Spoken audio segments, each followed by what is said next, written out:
જય માતાજી, જય દ્વારકાધીશ. જુનાગઢ ગિરનારી વ્લોગ.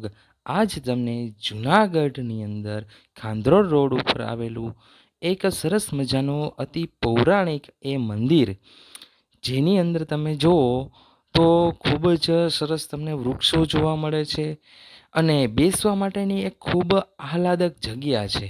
જુનાગઢ ગિરનારી વ્લોગ તમને આ મંદિર તરફ લઈ જાય છે. આ મંદિર જુનાગઢની અંદર જે અતિ પ્રખ્યાત જે ખાંદ્રોડ રોડ છે, એ ખાંદ્રોડ રોડ ઉપર આ મંદિર આવેલું છે. આ મંદિરની અંદર તમે જુઓ તો હનુમાન દાદાનું પણ એક મંદિર આવેલું છે. સરસ મજાની એક મોટી હનુમાન દાદાની મૂર્તિ છે. આ ઘણા બધા વર્ષોથી આ મૂર્તિ છે એ અહીં બિરાજમાન છે અને અહીં ઘણા બધા લોકો આમ તમે જુઓ તો કાયમ બેસવા માટે આવતા હોય છે. નાના બાળકો પણ અહીં રમવા માટે આવતા હોય છે. આ મંદિર સોંડરખ નદીને કાંઠે આવેલું છે. આ મંદિરની અંદર શ્રી રામ ભગવાન, લક્ષ્મણજી, સીતા મૈયાની પણ મૂર્તિ બિરાજમાન છે અને હનુમાન દાદાનું નાનું એવું મંદિર છે. આ મંદિર તમે જુઓ તો ઘણા બધા વર્ષોથી અહીં જોવા મળે છે.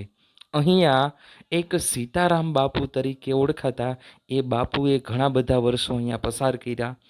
અત્યારે તો એ બાપુ છે એ સ્વર્ગવાસ થઈ ગયા છે અને આ મંદિર છે એ અત્યારે ખાંદ્રોડ ગામના ઘણા બધા લોકો છે એના દ્વારા અહીંયા આ મંદિર છે એની પૂજા અને અર્ચના કરવામાં આવે છે. આ મંદિરનો વ્યૂ તમે જુઓ, ખૂબ જ સરસ મંદિર છે.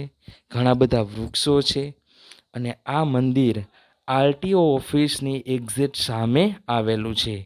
આ મંદિર ખાંદ્રોડ ગામ છે એની શાન તરીકે પણ ઓળખવામાં આવે છે અને આ મંદિરમાં હું પણ નાનો હતો ત્યારે ખૂબ રમવા આવતો અને અત્યારે પણ અમે આ મંદિરે દરરોજ બેસવા માટે આવીએ છીએ. ઘણા બધા જે વૃદ્ધ લોકો છે એ પણ આ મંદિરે આવતા હોય છે.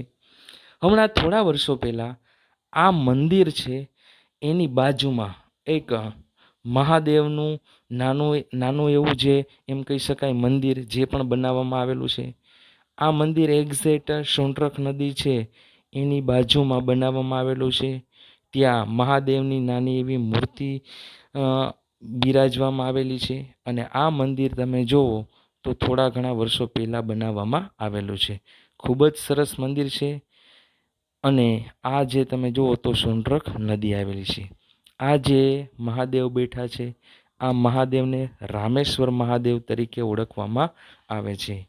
અમે આ મંદિરે દરરોજ બેસવા માટે આવતા હોઈએ છીએ અને અમારા માટે એમ કહી શકાય કે આ સ્થળ છે એ ખૂબ જ સરસ છે અને દરેક લોકો જૂનાગઢની આજુબાજુમાં જે પણ લોકો રહેતા હોય